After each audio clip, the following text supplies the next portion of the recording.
नमस्कार दोस्तों, आज बाला साहब जी ठाकरे की जन्म जयंती है, जिनको हिंदू हृदय सम्राट भी कहा जाता है। इसके पीछे भी एक कहानी है जो हम लोग आगे जानेंगे। तो इस वीडियो में बाला साहब जी और उनसे जुड़ी कुछ अनकही और अनसुनी बातों को हम लोग जानते हैं।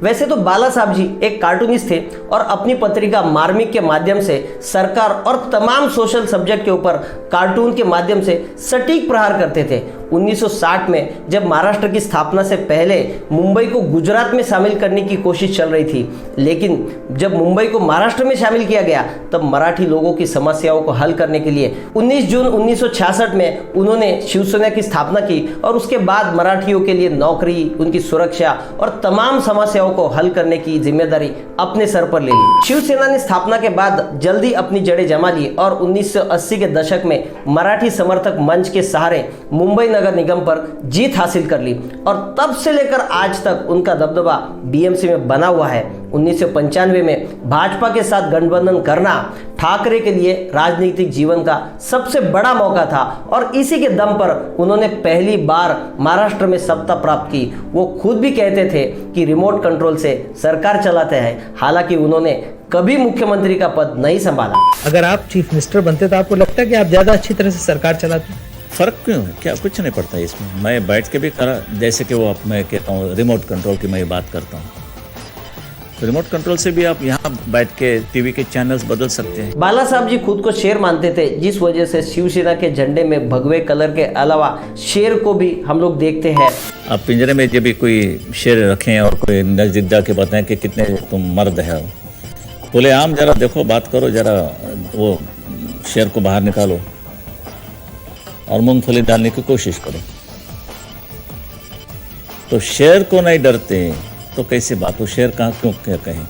ये गर्व से, मैं गर्व से हिंदू कहते हैं, मगर गर्व से ये नहीं कहना चाहता हूँ कि मैं शेर हूँ और आप डरना ही चाहिए, मगर डरना ही चाहिए। इसका जिक्र उन्होंने एक बार नरेंद्र मोदी जी के साथ इंटरव्यू में भी किया था, जिसमें उन्होंने कहा था हम महाराष्ट्र के शेर हैं तो आप गुजरात के लायन हैं। When I met Narendra Modi, Right. I said here is a tiger, Maharashtra tiger, and here is a Gujarat lion. He enjoyed it. He liked it. He enjoyed it. Yes. Well, considering that not many people say good things to him. बाला साहब जी के बारे में सबसे बड़ी गलतफहमी यह है कि वो मुस्लिम विरोधी थे, लेकिन आपकी जानकारी के लिए मैं बताना चाहूंगा कि वो मुस्लिम विरोधी नहीं थे और उन्होंने ये बात एक इंटरव्यू में भी कही थी। आइए वो इंटरव्यू की एक झलक देखते हैं। आम मुसलमान आपसे डरा रहता है, उसको लगता है कि आप उसके खिलाफ हैं। मैं बात नहीं कर रहा हूँ, मैं उसी मुसलमान की बात कर रहा हूँ जो प्रो पाकिस्तान है। मुसलमानों की एक और बात से तकलीफ हुई जब बाबरी मस्जिद गिरने के बाद आपने कहा कि इसे मैंने गिरवाया। मानो कि भाई बाबरी मस्जिद गिराने के बाद इनको तकलीफ होती है, तो विस्फोट की बात क्या करें, कैसे करें? भाई ये हमारे देश की बात है, यानी कि जो हमारी भावनाएं हैं राम और कृष्ण के बारे में, तो एक अयोध्या, काशी और मथुरा, बाकी कुछ नहीं चाहिए हमको, रख दो आपके पास। जैसे उन्होंने इंटरव्यू में बताया वैसे ही वो पब्लिक स्पीच में भी बोला करते थे, क्योंकि वो खुद एक नेशनलिस्ट थे। तो आइए ये वीडियो में भी हम लोग देखते हैं। तुम्ही कोर्टामध्ये शपथ घेता, कशावर हात ठेवता? हिंदू असला तर गीतेवरती हात ठेवता, मुसलमान असला तर कुराणावरती हात ठेवता, ख्रिश्चन असला तर बायबलवर हात ठेवता का? हे हे हे ही जातीयता नाही, जातीयता नाही। डॉक्टर बाबासाहेब आंबेडकरांच्या त्या घटनेवरती हात ठेवा आणि बोला मी या देशाचा एक सच्चा नागरिक है। बाला साहब जी के बारे में दूसरी गलतफहमी ये है कि वो खुद को हिटलर की तरह देखते हैं। 2007 में उन्होंने हिटलर से अपनी तुलना करने के बारे में अपनी भूमिका स्पष्ट की। आइए एक वीडियो में इसके बारे में उन्होंने क्या कहा ये देखते हैं। आपको बॉम्बे का हिटलर कहा जाता है? नहीं, मुंबई के क्यों अभी कम क्यों समझते हो? मैं पूरा महाराष्ट्र का हूँ और चाहता हूँ कि पूरा देश का बनूँ। पूरे देश के हिटलर बनना चाहते हैं? क्या क्यों ना बनूं? क्या वो ठीक है, वो गलत प्रचार है एक प्रकार का, बिल्कुल।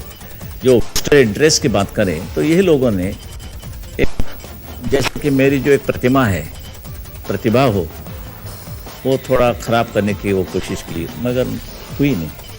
आप तो डिक्टेटर जैसी बात करते हैं, डेमोक्रेसी में आपका यकीन नहीं है? ये मेरा कहना है कि डेमोक्रेसी इस देश में कभी पैदा भी नहीं हुई है आज तक। आपको आप जो पाप करते हैं। उन्होंने उसके बाद ये भी कहा था, हिटलर ने क्रूर और बदसूरत काम किया, लेकिन वो एक कलाकार था। मैं उनसे उसके कला के लिए प्यार करता हूँ। उसके पास पूरे देश को और भीड़ को साथ ले जाने की शक्ति थी। आपको सोचना होगा कि उसके पास क्या जादू था। ये एक चमत्कार था। हत्या गलत थी, लेकिन हिटलर की अच्छी बात यह थी कि वो एक बहुत बहादुर आदमी था और उसके पास कुछ अच्छे और कुछ बुरे गुण थे, और मेरे पास भी कुछ अच्छे और बुरे गुण हो सकते हैं। बाला साहब जी ने हमेशा ही जाति पर आधारित आरक्षण का कड़ा विरोध किया। उनके अनुसार दुनिया में केवल 2 जातियां हैं, अमीर और गरीब। उनका यह भी कहना था, गरीब को अमीर बनाओ लेकिन अमीर को कभी गरीब मत बनाओ। इन दोनों जातियों के अलावा मैं किसी जातिवाद में विश्वास नहीं करता। इसलिए मंडल आयोग के आधार पर जब जातिगत आरक्षण का समर्थन भारतीय जनता पार्टी ने किया, लेकिन उन्होंने उसका भी विरोध किया, जिस वजह से उनके पार्टी में भी उन्हें विरोध झेलना पड़ा। बाला साहब जी की सेहत आखिरी समय में कुछ ठीक नहीं चल रही थी। बाला साहब जी हर साल दशहरे के दिन शिवाजी पार्क में एक भाषण देते थे, जिसे शेर की दहाड़ की जैसे सुनने के लिए हजारों लोग उमड़ पड़ते थे। लेकिन उनके आखिरी समय में उनकी तबीयत ठीक नहीं थी, फिर भी उन्होंने अपना भाषण रिकॉर्ड किया और सभी कार्यकर्ताओं को संबोधित किया। और आइए वो आखिरी वीडियो क्या था वो देखते हैं। ज्या दादर भागामध्ये शिवसेनेचा जन्म झाला, ज्या दादर भागामध्ये शिवसेना भवन उभं आहे, एक पवित्र वास्तू, एक दिमाखामध्ये शानमध्ये, त्या दादर भागामध्ये शिवसेनेला धूळ चारली गेली। शिवसेनेचे 2 तुकडे पाडणारे, आणि म्हणून मी सांगतो, सांभाळून घ्या। मला सांभाळलं, उद्धवला सांभाळा, आदित्यला सांभाळा आणि महाराष्ट्राचा उत्कर्ष करून द्या। सर्व अवयव बिघडले, आता फक्त बस पडून असतो, चिंतन मनत करते असतो। इसके बाद 17 नवंबर 2012 को बाला साहब जी ने अपने निजी निवास स्थान पर आखिरी सांसें ली, और उसके बाद पूरी मुंबई जो 24 घंटे चलती है वो थम गई। इस घटना की वजह से पूरे महाराष्ट्र से और देश भर से शिव सैनिक जो बाला साहब के सपोर्टर थे, वो उनके अंतिम दर्शन के लिए मुंबई में आए। उनकी मृत्यु के ऊपर भारत के प्रधानमंत्री डॉक्टर मनमोहन सिंह ने शोक संदेश भेजा, जिसमें कहा महाराष्ट्र की राजनीति में बाला साहब जी ठाकरे का योगदान अतुलनीय था और उसे कभी भुलाया नहीं जा सकता। उनके अंतिम संस्कार के लिए शिवाजी पार्क पर देश के बड़े बड़े नेता जैसे लालकृष्ण आडवाणी, सुषमा स्वराज, अरुण जेटली, नितिन गडकरी, शरद पवार और अमिताभ बच्चन, अनिल अंबानी जैसे बहुत बड़े बड़े लोग मौजूद थे। उनकी मृत्यु पर 21 तोपों की सलामी दी गई, जो सिर्फ भारत में राष्ट्रपति या पंतप्रधान के मृत्यु पर दी जाती है। ऐसे महान नेता के जन्म जयंती के उपलक्ष्य में हम भी उनको श्रद्धा सुमन अर्पित करते हैं। और आप बाला साहब जी की कौन सी बात से प्रभावित हुए हैं, ये हमें कमेंट सेक्शन में जरूर बताइए। और इसके अलावा वो कौन से नेता है जिसके बारे में आप हमसे सुनना चाहेंगे, वो भी जरूर हमें कमेंट सेक्शन में बताइए। Thank you so much.